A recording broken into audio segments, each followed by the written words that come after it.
In March 2011, the body of 45-year-old James Hawkins was discovered in the living room of his Greenville, South Carolina home.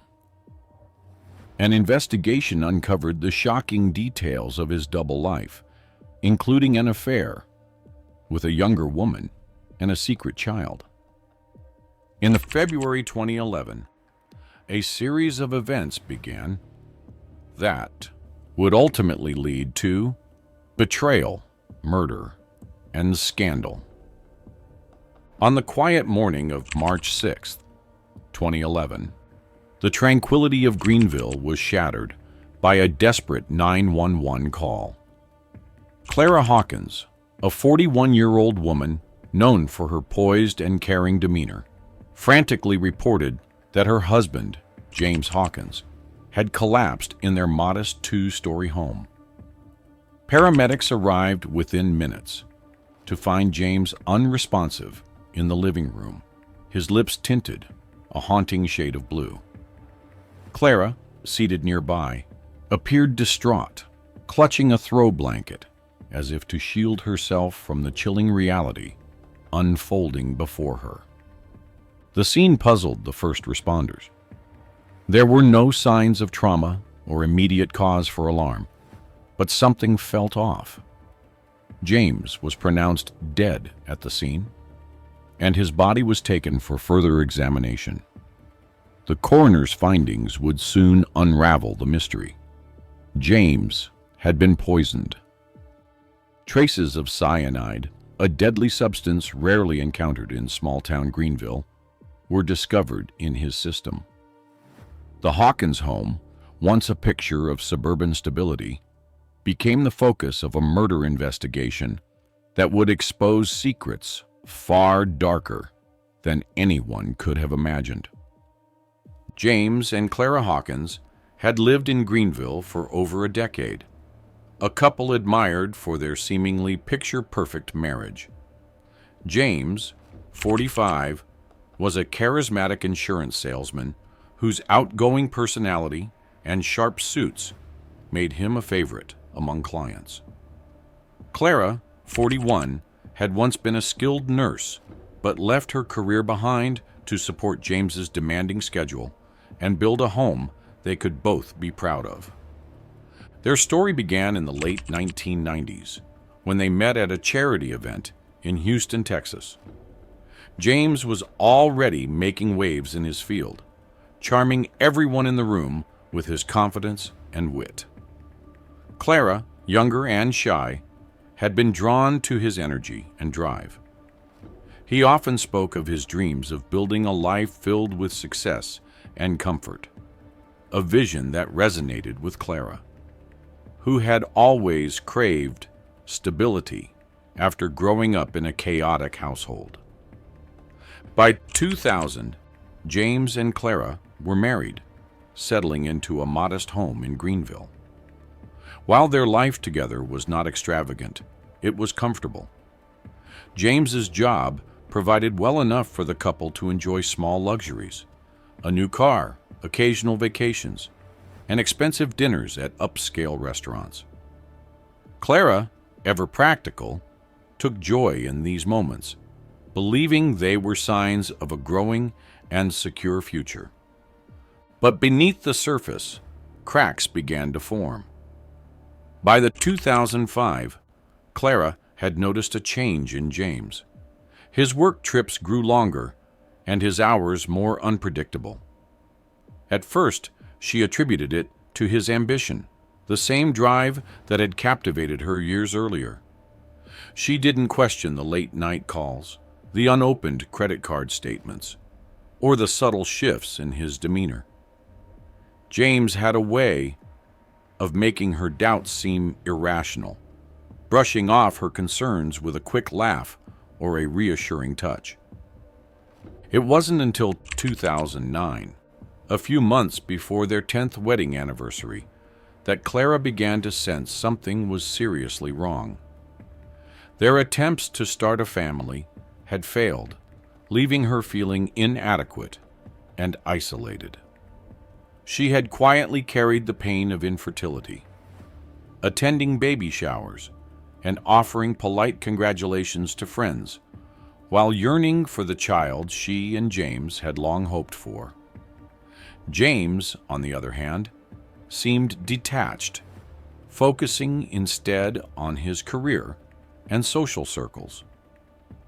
The emotional distance between them widened.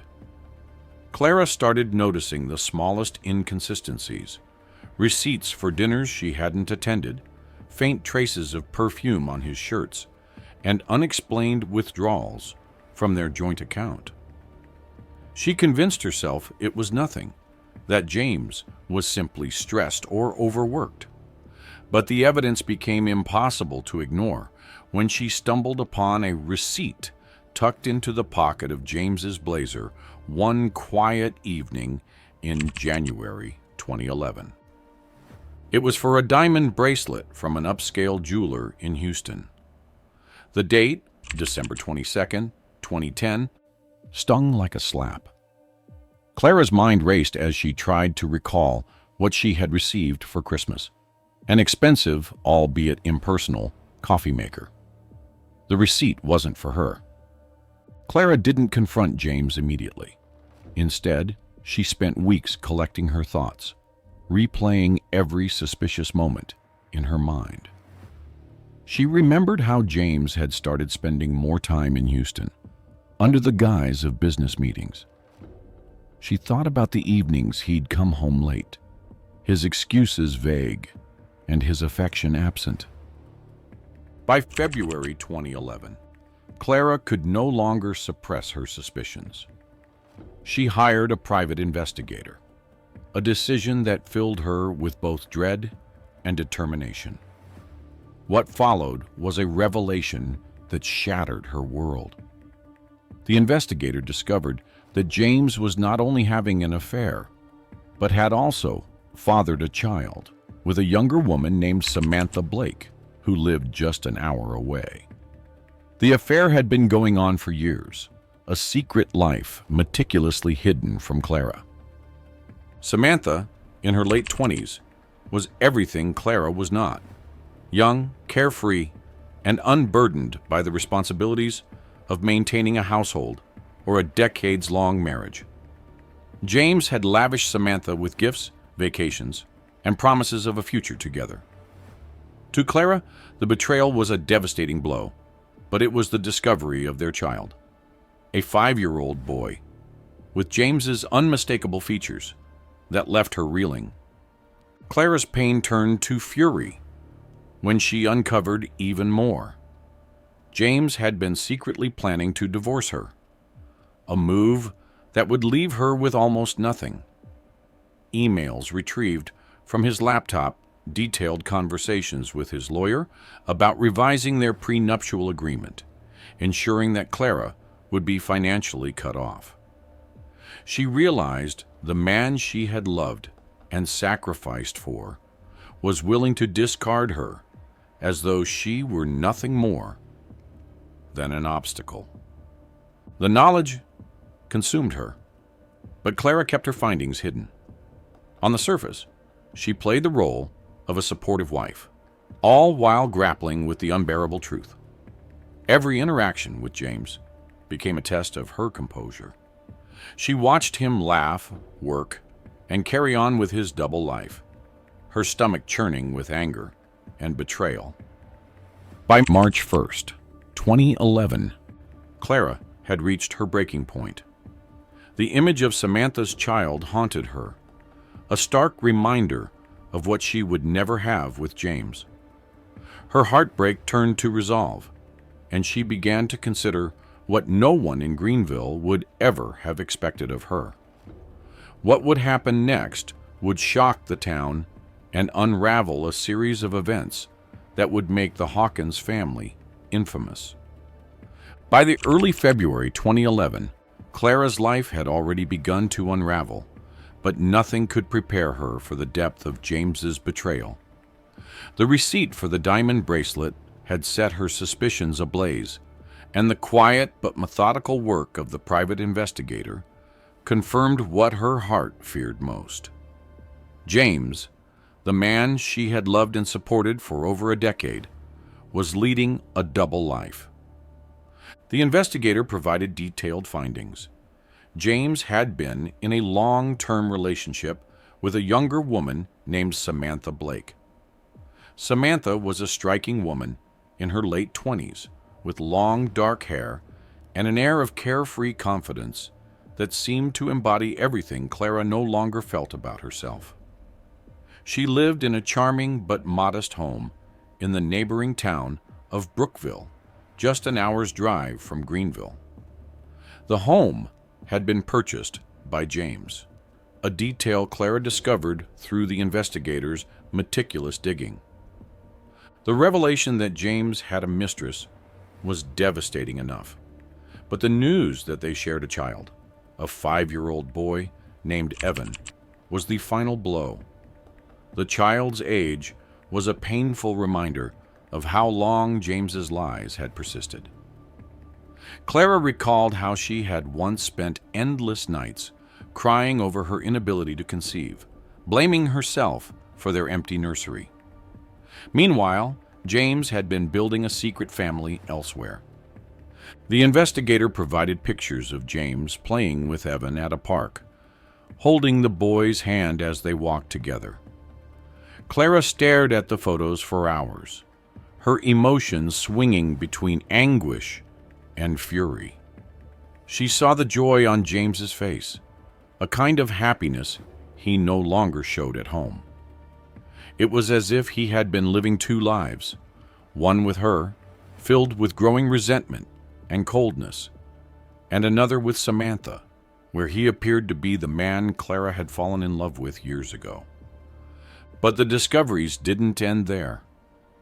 As Clara delved deeper into James's secret world, she unearthed emails and documents that revealed something even more sinister. On the February 14th, 2011, a cruel irony that didn't escape her, Clara found correspondence between James and his lawyer, outlining plans for divorce. James was preparing to leave her, not just emotionally, but financially. He intended to file for separation within the year and had been working to shield his assets from Clara. The emails detailed James's attempts to revise their prenuptial agreement, ensuring that Clara would walk away with nothing. He had also been liquidating joint accounts and transferring money into a private fund. The life insurance policy, which listed Clara as the beneficiary, was one of the few assets he hadn't yet altered. The $100,000 payout was still in her name, a small mercy in the midst of an overwhelming storm. Clara kept this knowledge to herself, unwilling to let James see the storm brewing within her. She became more withdrawn, retreating into her thoughts while maintaining the facade of a dutiful wife.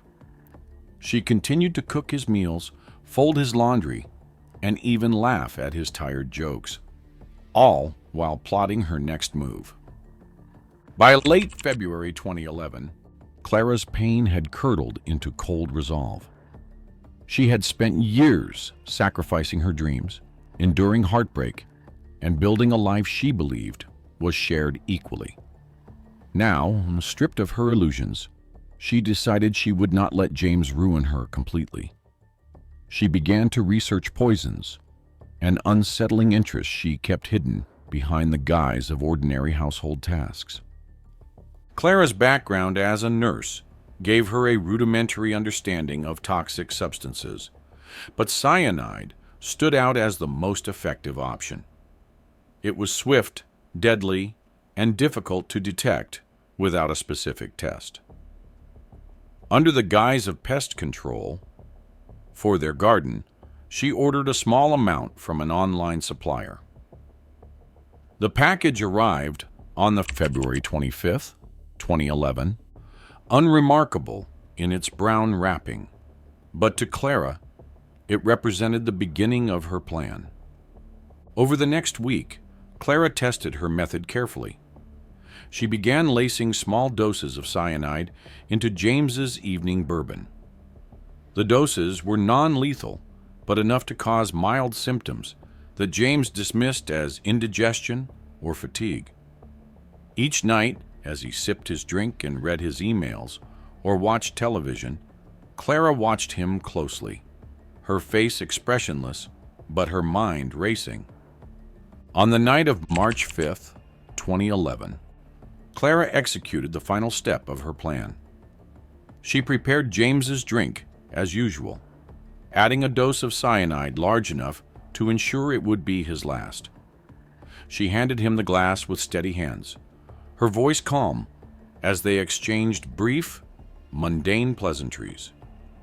James had no reason to suspect anything was amiss. The morning of March 6, 2011, began with chaos as paramedics declared James dead on the scene. The police arrived shortly after, led by Detective Arthur Green and his partner, Detective Linda Reynolds. The detectives were seasoned professionals, known for their methodical approach to solving even the most perplexing cases. The autopsy results on March 8, 2011, confirmed their suspicions. James had been poisoned with cyanide. The detectives began their investigation by interviewing Clara, who played the role of a grieving widow with remarkable conviction. She described James's recent health complaints as minor and denied any knowledge of marital troubles. As the investigation progressed, the detectives uncovered James's double life. Samantha Blake was brought in for questioning on March 15, 2011. She appeared shaken but cooperative, admitting to her relationship with James and revealing his plans to leave Clara. Samantha denied any involvement in his death, stating that James had promised to handle the divorce amicably. The turning point in the investigation came on March 20th, 2011, when forensic analysis of the Hawkins home revealed a bottle of bourbon laced with cyanide. Clara's fingerprints were the only ones found on the bottle, a detail that immediately raised suspicion. The detectives revisited Clara, their questions more pointed this time. Her calm demeanor faltered slightly, but she continued to maintain her innocence. However, the mounting evidence painted a damning picture. Clara, driven by betrayal and desperation, had meticulously planned and executed her husband's murder. What had begun as a seemingly tragic and unexpected death now unraveled into a story of deceit, betrayal, and cold-blooded revenge. As the pieces fell into place, the once respected Hawkins household became the center of a scandal that would captivate Greenville for months to come. By March 25, 2011, the evidence against Clara Hawkins was too overwhelming for authorities to ignore. Detectives Arthur Green and Linda Reynolds, after weeks of painstaking investigation, made the decision to arrest Clara at her Greenville home.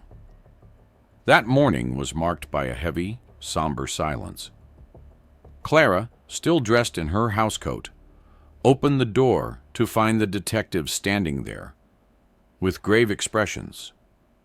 The arrest was methodical, professional, but deeply unsettling. Neighbors peered through curtains and gathered on porches, murmuring in shock as Clara was led out in handcuffs. To many in Greenville, Clara had been a kind and devoted wife, a woman whose calm demeanor and quiet resilience seemed unshakable. The sight of her being escorted to the waiting police car was like a crack in the image of a perfect life, a reminder that no one really knew what went on behind closed doors. At the police station, Clara maintained her composure during questioning, though there was an unmistakable weariness in her eyes. She answered the detectives' questions calmly, sticking to her narrative of being a grieving widow. But the forensic evidence, particularly the bottle of bourbon laced with cyanide, left little room for doubt. Clara was formally charged with the murder of her husband, James Hawkins. Her arrest sent shockwaves through the community. News outlets picked up the story quickly, painting Clara as the bourbon widow. Speculation about her motives ranged from cold-blooded greed to justified vengeance. As more details of James's infidelity and secret life surfaced, public opinion began to shift. Clara was no longer just a suspect. She was a woman scorned, betrayed, and left with nothing but heartbreak and bitterness. The trial began on May 2nd, 2011, at the Greenville County Courthouse. It was a spectacle, drawing crowds of reporters, curious residents, and legal observers. The courtroom was packed each day, with onlookers craning their necks to catch a glimpse of Clara. Dressed in modest attire and wearing minimal makeup, she sat silently as the proceedings unfolded, her hands resting calmly in her lap. Her stoic demeanor became a focal point, with many interpreting it as a sign of her strength and dignity in the face of humiliation. The defense team, led by seasoned attorney Rachel Porter, crafted a narrative that played on the public's growing sympathy for Clara. They painted a picture of a woman pushed to the brink by years of emotional abuse, betrayal, and manipulation.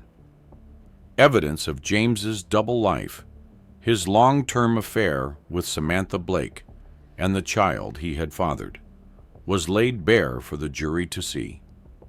The defense emphasized how James had planned to divorce Clara, leaving her penniless after years of loyal support. Rachel Porter described Clara's actions as those of a woman driven to desperation, not malice.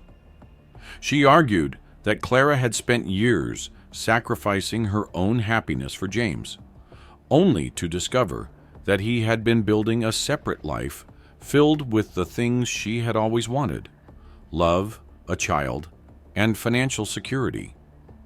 The defense claimed that Clara's decision to poison James was not premeditated murder, but a moment of profound emotional collapse, born from unbearable betrayal. On the other side, the prosecution painted a starkly different picture. Assistant District Attorney Mark Tremblay argued that Clara's actions were cold, calculated, and deliberate. The use of cyanide, a rare and highly lethal substance, demonstrated planning and intent.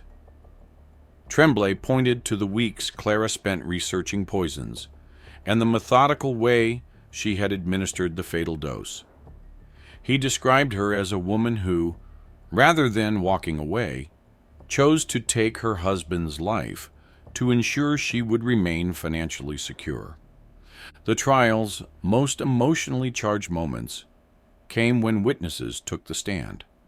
Samantha Blake, the mistress, appeared visibly shaken as she recounted her relationship with James and his promises to leave Clara. She denied any involvement in the murder, but admitted that James's duplicity had likely pushed Clara over the edge. Clara herself never testified. Her defense team believed her silence spoke louder than any words could. Her expression throughout the trial remained neutral, though observers noted how her gaze lingered on photographs of James and his secret son presented as evidence. It was a haunting reminder of the life she had never been able to have. On June 15, 2011, after weeks of testimony and 2 days of deliberation, the jury returned with their verdict. Clara Hawkins was guilty of manslaughter, not murder. The courtroom erupted in murmurs as the decision was read. Some believed justice had been served, while others felt Clara's sentence was too lenient. For Clara, the verdict was a bittersweet victory. She avoided a life sentence, but still faced the reality of prison. During sentencing on June 20th, 2011, the judge handed Clara a 5-year sentence, citing the mitigating circumstances of her emotional state and the years of betrayal she had endured. Clara accepted the sentence without visible reaction. She was escorted from the courtroom, her head held high, while reporters shouted questions and cameras flashed. Prison life for Clara was harsh, but not unbearable. She spent her time reading, reflecting, and even mentoring younger women who faced struggles of their own. Letters from strangers poured in, some condemning her actions, others offering support. Her story became a symbol of both caution and resilience, sparking debates about morality, justice, and the limits of human endurance. On March 25th, 2016, exactly 5 years after her arrest, Clara was released from prison. She walked out of the facility with few possessions, but a quiet determination to rebuild her life. Despite everything, Clara retained the $100,000 life insurance payout. James's plans to change the beneficiary had never been finalized, and the money became both a blessing and a reminder of the man she had loved and lost in the most tragic way. Clara moved to a new town far from Greenville to start over. She lived modestly, using the insurance money to fund a quiet existence. Her story lingered in the public consciousness for years, a tale of love, betrayal, and the lengths to which a person might go when pushed to their breaking point. For Clara, the end of her marriage marked not just the death of a man, but the rebirth of her own strength. The story ends with a reflection on the complexities of love, betrayal, and justice. Clara's actions sparked debates in the community, with some viewing her as a victim pushed to the edge, and others as a cold-blooded killer. The final scene shows Clara in her new life, clutching a photograph of herself and James from happier times, a haunting reminder of the man who was both her greatest love and ultimate betrayal. Make sure to like and subscribe so you don't miss out on our daily updates. And check out another insane case we have: the Christian wife's affair with her brother-in-law that ends deadly. Be sure to check it out and let us know your thoughts in the comment section.